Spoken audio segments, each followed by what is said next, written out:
बिहार राज्य में पत्रकार विनय यादव की हत्या से चौथे स्तंभ में काफ़ी आक्रोश है। शामली जनपद के समस्त पत्रकार महोदय ने महामहिम राष्ट्रपति जो हैं उनके नाम एक ज्ञापन सौंपा है, जिसमें पीड़ित परिवार को न्याय दिलाने की बात कही है। आप देख सकते हैं यहाँ पर शामली का चौथा स्तंभ खड़ा हुआ है।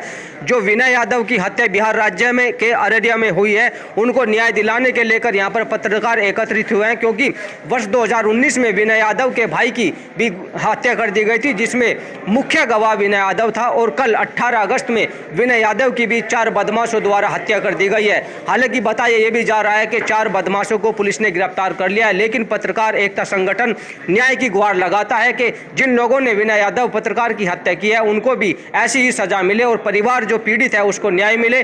तो जो शामली के पत्रकार हैं जो इकट्ठा हुए हैं न्याय के लिए, उनसे सीधी बात कर लेते हैं। सर, ये जो विनय यादव पत्रकार की हत्या हुई है, शामली के जो पत्रकार एकत्रित हुए हैं, तो आप लोगों की क्या मांग है? पत्रकार विनय यादव के परिवार द्वारा काफ़ी लंबे समय से सरकार से सुरक्षा की मांग की जा रही थी, लेकिन बिहार सरकार उनको सुरक्षा देने में विफल रही, जिसके कारण उनकी हत्या कर दी गई।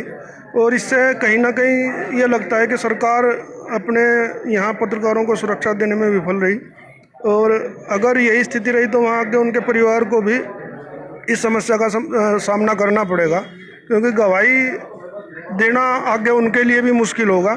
तो हमारी वहाँ की सरकार से भी ये मांग है कि उनके परिवार को सुरक्षा दी जाए और उनको एक आर्थिक रूप से, क्योंकि अब कमाने वाला कोई नहीं रहा उनके परिवार में, उनको कम से कम 1 करोड़ रुपए की आर्थिक सहायता और एक परिवार के सदस्य को सरकारी नौकरी मिले, ताकि उनकी सही से गुजर बसर हो सके। क्योंकि विनय यादव की जगह तो कोई और नहीं ले सकता।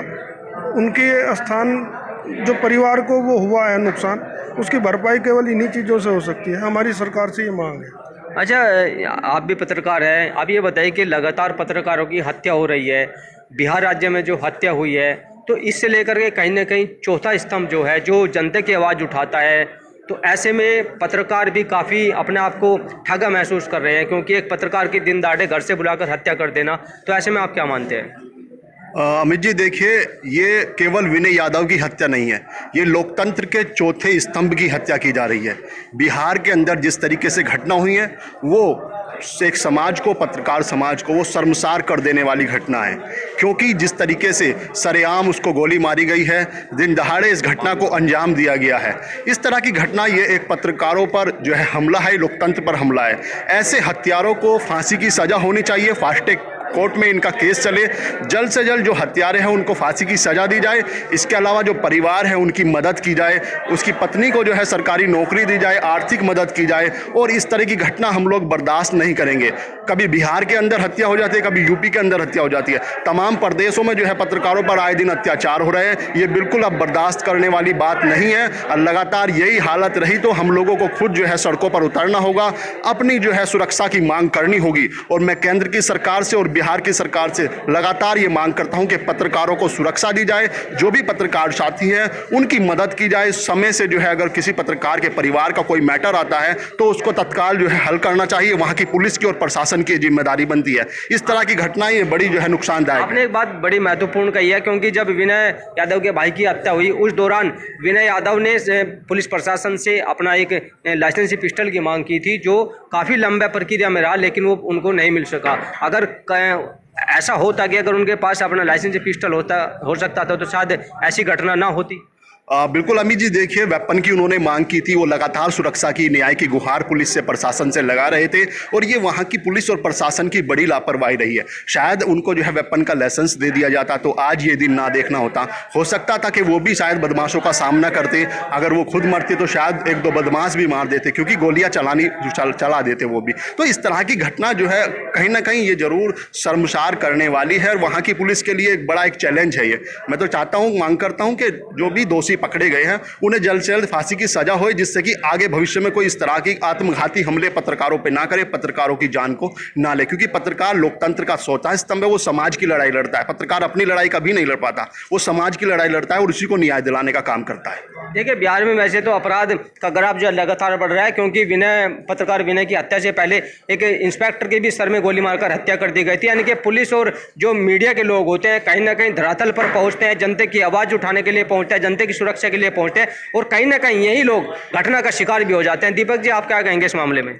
तो मैं तो मांग करता हूं कि है ना, जो विनय यादव की हत्या हुई है, 4 बदमाशों ने गोली मार कर हत्या की है, उसे इंसाफ मिले, उसके परिवार को इंसाफ मिले, और जो सरकारी नौकरी है उसे सदस्य को मिले, और जो 1 करोड़ रुपए का है ना, उसे है ना मुआवजा मिले। ये मेरी मांग है। देखिए, जो पत्रकार साथी हमारे यहाँ पर खड़े हैं, सभी ने अपनी अपनी बातें रखी है। सर, आपसे थोड़ा ये जानना चाहूँगा कि जब विनय यादव जी की हत्या हुई तो वहाँ के जो मुख्यमंत्री हैं नीतीश कुमार यादव जी, उन्होंने अपने अधिकारी वहाँ पर भेजे और एक 20,000 रुपये का चेक विनय के परिवार को देने की बात सामने आ रही है। तो क्या लगता है कि हत्या के ऊपर 20,000 रुपये का एक चेक पीड़ित परिवार को देना ये सही है? नहीं, 20,000 तो एक सरकार की एक योजना है, उसके आधार पर दिया जाता है, तात्कालिक वो होती है। वो हमारे यहाँ यूपी में अलग है, यहाँ पे 30,000 का शायद वो है। लेकिन आर्थिक सहायता इससे ज़्यादा जो दी जाती है वो मुख्यमंत्री स्तर पर दी जाती है। तो हमारी तो सर वहाँ के मुख्यमंत्री से मांग है कि उनके परिवार को 1 करोड़ रुपए की सहायता दी जाए। 20,000 तो कुछ होता ही नहीं आज के टाइम में। क्या होता है, एक महीने का खर्च भी नहीं हो पाता लोगों का। तो ऐसे में हमारी वहाँ की सरकार से मांग है कि 1 करोड़ रुपए उनके परिवार को दिया जाए, एक आर्थिक सहायता के रूप में, और एक नौकरी परिवार के सदस्य को दी जाए ताकि उनकी गुजर बसर हो सके। 20,000 के कोई मायने नहीं है। देखिए, शामली मीडिया जगत जो है, इन्होंने अपनी मांग महामहिम राष्ट्रपति महोदया के समक्ष एक ज्ञापन के माध्यम से पहुंचाने का कार्य किया है। शामली जनपद के सभी मीडिया बंधुओं ने अपर जिलाधिकारी महोदय को एक ज्ञापन सौंपा है, जिसमें पत्रकार विनय यादव की हत्या को लेकर के न्याय की बात रखी गई है। परिवार को 1 करोड़ रुपए की आर्थिक सहायता और पीड़ित परिवार को एक सरकारी नौकरी की मांग भी रखी गई है।